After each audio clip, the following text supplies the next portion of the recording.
Melbourne, April 2026. Meghan Markle sits across from a group of young mental health advocates at Swinburne University, her voice catching in that practiced way viewers have seen dozens of times before. She pauses, lets the moment breathe, and delivers the line that would dominate headlines within hours. For 10 years, every day for 10 years, I have been bullied and attacked, and I was the most trolled person in the entire world. Another pause, a slight tremor in her voice. I'm still here. The young Australians sitting around that table, many of them genuinely struggling with mental health challenges, many of them from working-class backgrounds, watched a woman worth tens of millions of dollars, draped in designer clothing, position herself as the ultimate survivor of online cruelty. This moment crystallizes everything about what commentators have already dubbed the misery tour. Here stands a woman whose fan base has spent years running coordinated harassment campaigns against her critics. A woman who has never once publicly condemned attacks made in her name, lecturing vulnerable young people about resilience. The audacity is breathtaking. The lack of self-awareness borders on performance art. And the question hovering over this entire Australian venture grows louder by the day.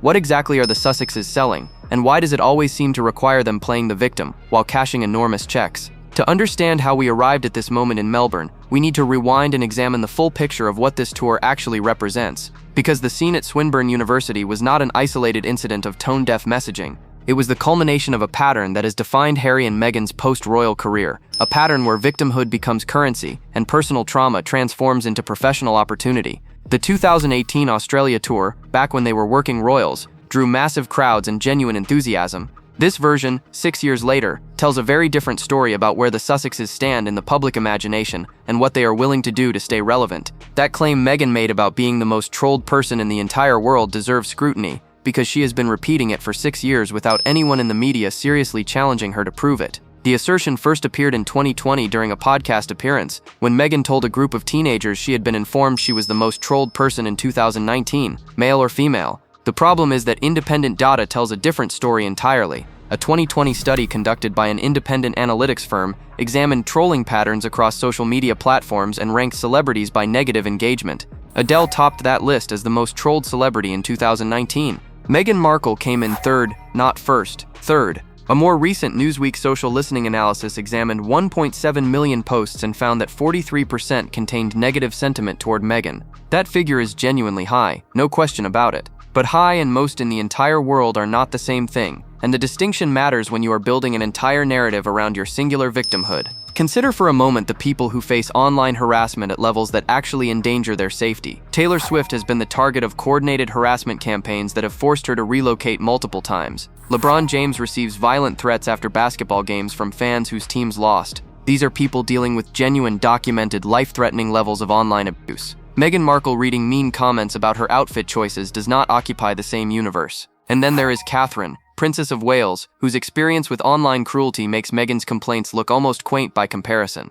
During Catherine's cancer treatment in 2024, conspiracy theories exploded across social media claiming her diagnosis was fabricated. People created AI-generated videos supposedly proving the palace was lying. Accusations of domestic violence circulated. Affair rumors spread. Trolls attacked a woman actively undergoing chemotherapy, claiming she was faking her illness for sympathy. That is actual vicious coordinated cruelty directed at someone in a genuinely vulnerable medical situation. Meghan has never acknowledged this, never expressed solidarity, never said a word about the harassment her sister-in-law endured during cancer treatment. The silence becomes even more damning when you examine who has been doing the trolling in Meghan's name. Her online defenders, sometimes called the Sausage Squad, have spent years running what critics describe as one of the most organized harassment operations on the internet. These accounts mass report critics to get them suspended from platforms. They dox royal reporters who write unflattering coverage. They coordinate pile-on campaigns against anyone who questions the Sussex narrative. And during Catherine's cancer announcement, these same accounts flooded social media with posts claiming the princess was lying, claiming the video was generated by artificial intelligence, attacking a woman in the middle of chemotherapy.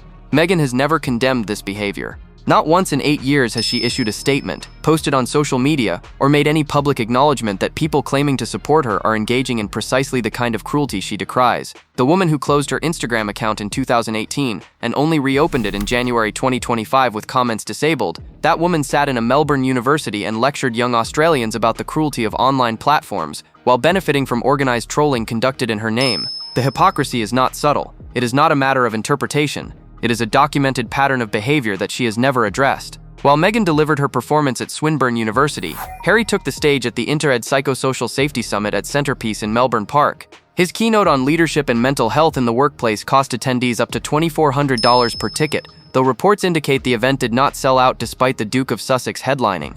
What Harry delivered for those ticket prices left commentators cringing and critics furious. He opened with the predictable references to feeling overwhelmed, lost, betrayed, and completely powerless, words clearly aimed at his family, words that have become his stock in trade since leaving royal duties. But then Harry went further, saying something that royal watchers found genuinely stunning in its distortion of history.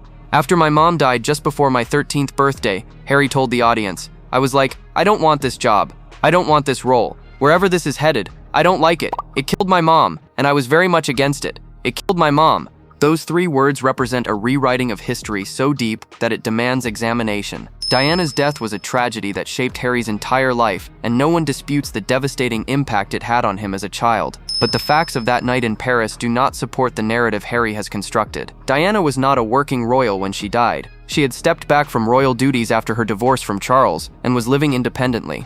The car crash in that Paris tunnel involved a driver with a blood alcohol level 3 times the legal limit. Nobody in the vehicle was wearing a seatbelt. The paparazzi pursuit was reckless and contributed to the circumstances, but being a royal did not kill Diana Spencer. Harry has taken a genuine personal tragedy and repackaged it as an indictment of the institution he continues to profit from, and he expects audiences to accept this revised version without question. The statement becomes even more contradictory when placed alongside Harry's own actions over the past decade. He told that Melbourne audience he never wanted the royal job, that the role disgusted him, that he stuck his head in the sand for years. But in 2020, Harry and Meghan went to Queen Elizabeth and asked to be half-in, half-out working royals. They wanted to keep the titles, the platform, the access, and the brand, while also pursuing private income opportunities. They did not want to leave the institution entirely. They wanted the benefits without the obligations. The Queen said no, and they departed. But if Harry truly believed the royal job killed his mother and he wanted nothing to do with it, why ask for a hybrid arrangement that would keep him connected to the very institution he now blames for her death? The answer reveals itself in everything Harry does on this Australian tour. He introduces himself using his royal title. He references his position as the king's son. He trades on his connection to Princess Diana to sell conference tickets and generate headlines. The titles are the product, the grievance is the marketing pitch, and the dead mother serves as the closing argument that deflects all criticism. If you question Harry's motives, you are attacking a grieving son. If you point out his contradictions, you are being insensitive to his trauma. The exploitation of Diana's memory has become so routine that Harry no longer seems to recognize how it appears to outside observers. A bombshell emerged from the Australia tour that has received far less attention than it deserves, a timeline contradiction that calls into question one of the most dramatic claims Meghan made during her Oprah interview. At the Movember panel on day 2 of the tour, Harry revealed that he had a therapist before Archie was born. His therapist gave him specific advice, Harry explained, telling him to be aware of how he might feel once the baby arrived. Harry described this as preventative therapy, getting ahead of potential problems because he knew he had unresolved issues from his past. Hold that information and recall what Meghan told Oprah Winfrey in March 2021. During that interview, Meghan described being pregnant with Archie and experiencing thoughts of self-harm. She said she went to the palace and asked for mental health support. According to her account, she was told it would not be good for the institution. She described being denied help while feeling suicidal, and the entire world watched that interview in horror, furious at an institution that would abandon a pregnant woman in crisis. But now Harry stands in Melbourne saying he had a therapist in the United Kingdom before Archie was born, a therapist who was providing ongoing care and specific advice about the upcoming birth. These two accounts describe the same pregnancy, the same time period, the same household. The palace apparently allowed Harry full access to professional mental health support, while simultaneously denying any assistance to his wife, who was allegedly having thoughts of ending her life. How does that work exactly? If Harry had a therapist on speed dial during that pregnancy, why could he not connect Meghan with the same resources? He was receiving preventative care, while according to her Oprah testimony, she was lying on the floor in crisis with no help available. There are only two ways to interpret this discrepancy. Either the palace blocked Meghan from accessing mental health support while allowing Harry full access, which would be monstrous and discriminatory in a way that begs explanation, or the story Meghan told Oprah does not accurately represent what resources were available to her during that pregnancy. Neither Harry nor Meghan has ever been asked to reconcile these contradicting accounts. Nobody in their camp has provided an explanation for how both versions can be true simultaneously. The question hangs in the air, unanswered and largely unasked by a media that seems reluctant to challenge the Sussex narrative too directly. The Sausage Squad problem goes beyond occasional overzealous fans defending their favorite celebrity. What exists around Meghan Markle is a coordinated network of accounts that engage in sustained harassment campaigns against anyone perceived as critical of the Duchess. Multiple royal reporters have documented being targeted for suspension through mass reporting campaigns. Accounts have had their personal information published online. The tactics mirror those used by professional troll farms, not spontaneous fan enthusiasm. The most damaging action attributed to these accounts occurred during Catherine's cancer announcement. Within hours of the Princess of Wales revealing her diagnosis, posts began appearing claiming the announcement video was AI-generated, that Catherine was not actually ill, that the palace was perpetrating an elaborate hoax. The conspiracy theories spread rapidly, amplified by accounts that had previously devoted themselves to defending Meghan and attacking the royal family. They attacked a woman undergoing chemotherapy treatment, accusing her of faking a life-threatening illness. And Meghan Markle, who claims to be the world's foremost victim of online cruelty, said absolutely nothing. 8 years of public life, thousands of hours of interviews and speeches, multiple platforms to address any topic she chooses. Meghan has never once publicly condemned harassment conducted by her supporters. She has never asked them to stop. She has never acknowledged their behavior exists. The woman who disabled comments on her Instagram account, presumably to protect herself from negativity, has no comment on negativity directed at her critics in her name. When she stood in that Melbourne university and told young people that they must be stronger than the cruelty of online platforms, she offered no acknowledgement that her own fan base exemplifies that cruelty. The sermon on kindness came from someone whose defenders have demonstrated precious little of it. Following the money on this Australia tour reveals what the venture actually represents, and the figures involved make the speeches about mental health and veteran support look like window dressing for a commercial enterprise. Meghan collected $250,000 for her women's retreat appearance in Sydney, where attendees paid for the privilege of selfies and shared meals with a duchess. Harry pulled in $50,000 for his keynote at the Psychosocial Safety Summit. These are speaking fees that would make most motivational speakers envious, and they come on top of whatever other financial arrangements surround the tour. But the real money story involves Meghan's clothing changes. Observers noticed she was switching outfits 4 and 5 times daily, far more than any practical consideration would require. The explanation emerged when reporters discovered her investment in One-Off, an AI fashion platform that identifies celebrity clothing and offers similar items for purchase. Within seconds of Meghan appearing in an outfit, that look gets posted to the One-Off website, where consumers can buy approximations of what the Duchess is wearing. Every appearance becomes a merchandising opportunity. Every photo generates potential revenue. The sick children at that hospital, the homeless women at that shelter, the young mental health advocates at that university, all of them served as backdrops for what amounts to a walking advertisement for a fashion platform in which Meghan holds a financial stake. The hospital visit drew particular criticism when Meghan arrived to meet cancer patients and homeless women wearing approximately $50,000 worth of jewelry, diamonds and designer accessories to visit people struggling with homelessness and life-threatening illness. The optics alone suggest a deep disconnect from the communities she claims to serve. But when those same outfits immediately appeared on a fashion website Meghan profits from, the visit transformed from tone-deaf to something more calculated. She used sick kids and vulnerable women as props in an advertising campaign, and the proceeds flow to her investment portfolio. Reports emerged that during the children's hospital visit, Meghan was overheard saying, "Let's make this quick." Whether accurate or not, the remark captures what critics see as the core transactional nature of these appearances. The charity is the vehicle, the photo opportunity is the purpose, and the merchandise sales are the payoff. Nothing about this tour suggests genuine philanthropic intent. Everything points toward a commercial venture dressed up in the language of service. A spokesman saying, quote, "MasterChef Australia is renowned for creating culinary legends, and today a passionate foodie with global influence graced the kitchen." I mean, who really wrote this? The announcement that Meghan would appear as a guest judge on MasterChef Australia landed with a thud among the show's fan base. A spokesperson introduced her as a passionate foodie with global influence who would grace the kitchen, language so disconnected from reality that viewers immediately suspected Meghan's team had written the press release themselves. The backlash proved swift and brutal. Fans pointed out that MasterChef Australia features professional-level culinary competition judged by actual cooking experts. Meghan Markle's documented kitchen skills include arranging charcuterie boards, putting packaged pretzels into decorative containers, and the infamous single-skillet spaghetti from With Love Meghan that drew ridicule for its amateurish technique. One commenter captured the sentiment precisely: how to make your show the laughingstock of not just Australia but the rest of the world. There goes your credibility right down the drain. Others announced they would stop watching entirely. The official promotional photo showed Meghan positioned in front of the actual hosts on their own show, a staging choice that suggested her team had negotiated prominent placement as part of the appearance deal. She stood ahead of the people who actually know how to cook, on a program she had no business judging. The With Love Meghan Netflix series had already demonstrated her limitations in the kitchen. Editing choices in Season 1 created the impression that Meghan was doing actual cooking, with guests oohing and awing over basic tasks like adding salt and pepper. By Season 2, the production brought in professional chefs to handle the technical work while scaling back the performative praise for Meghan's minimal contributions. She openly acknowledged not baking, which raises the question of what exactly qualifies her to judge other people's culinary creations. An expert jam maker had previously pointed out that Meghan's product was labeled spread rather than jam or preserve, terminology typically used when the maker fails to achieve proper consistency. The woman who cannot successfully make jam now sits in judgment of professional cooking competition. MasterChef Australia's ratings had already declined before this announcement. Adding Meghan Markle to the mix seems unlikely to reverse that trend among viewers who take the competition seriously. What it does accomplish is generating headlines and controversy, which may be the entire point. The appearance was never about culinary credentials.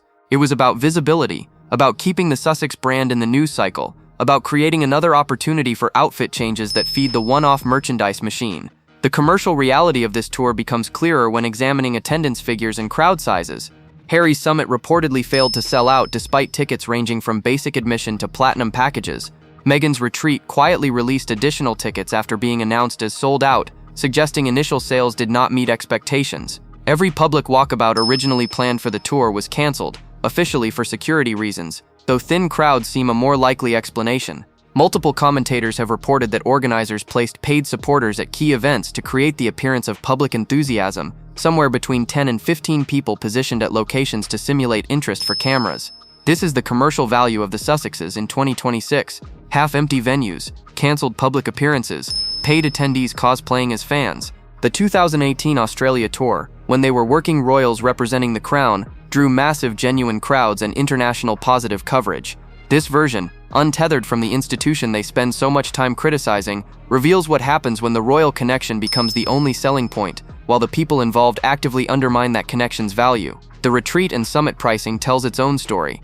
Attendees paid premium rates not for expertise or unique insights, but for proximity to titles. The Duke of Sussex, the Duchess of Sussex. Titles they maintain despite leaving royal duties. Titles they could renounce tomorrow if they genuinely wanted to separate from the institution Harry blames for his mother's death. They keep the titles because the titles are the product. Strip away the royal connection, and what remains? A former television actress and her husband giving speeches about their feelings while changing clothes for merchandise opportunities. Return to that room at Swinburne University, where this tour crystallized into something unmistakable. Meghan Markle, surrounded by young Australians genuinely struggling with mental health challenges, positioned herself as their peer in suffering. She told them to be stronger than online cruelty, apparently unaware or unconcerned that her own supporters exemplify that cruelty. She claimed singular victimhood while wearing designer clothing worth more than some of those students will earn in months. And she delivered this performance knowing it would generate headlines, knowing the outfit would appear on a fashion website, knowing every moment served her brand while wrapped in the language of service.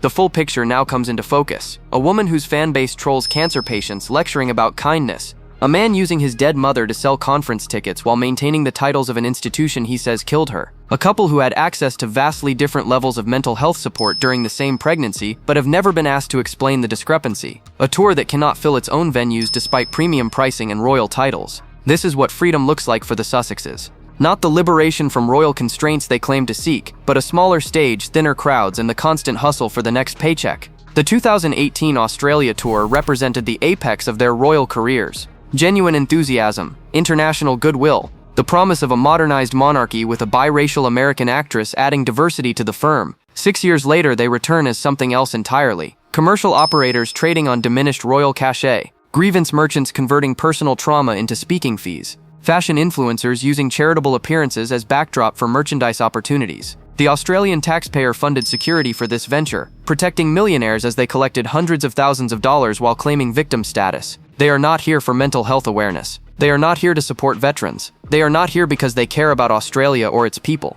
The mansion in Montecito does not heat itself, and the lifestyle they have chosen requires constant monetization of whatever assets remain. Right now, those assets are royal titles, Diana's memory, and an endless supply of grievances against an institution they cannot quit criticizing yet cannot stop exploiting. The Misery Tour earned its name because misery is the product, their misery. packaged, branded, and sold to anyone willing to pay, while the people around them, the sick children, the homeless women, the struggling students, serve as props in an ongoing production about two of the most privileged people on earth, pretending they have it harder than anyone. Sound off in the comments. And if this is your first time here, subscribe. You will want to be here for what is coming.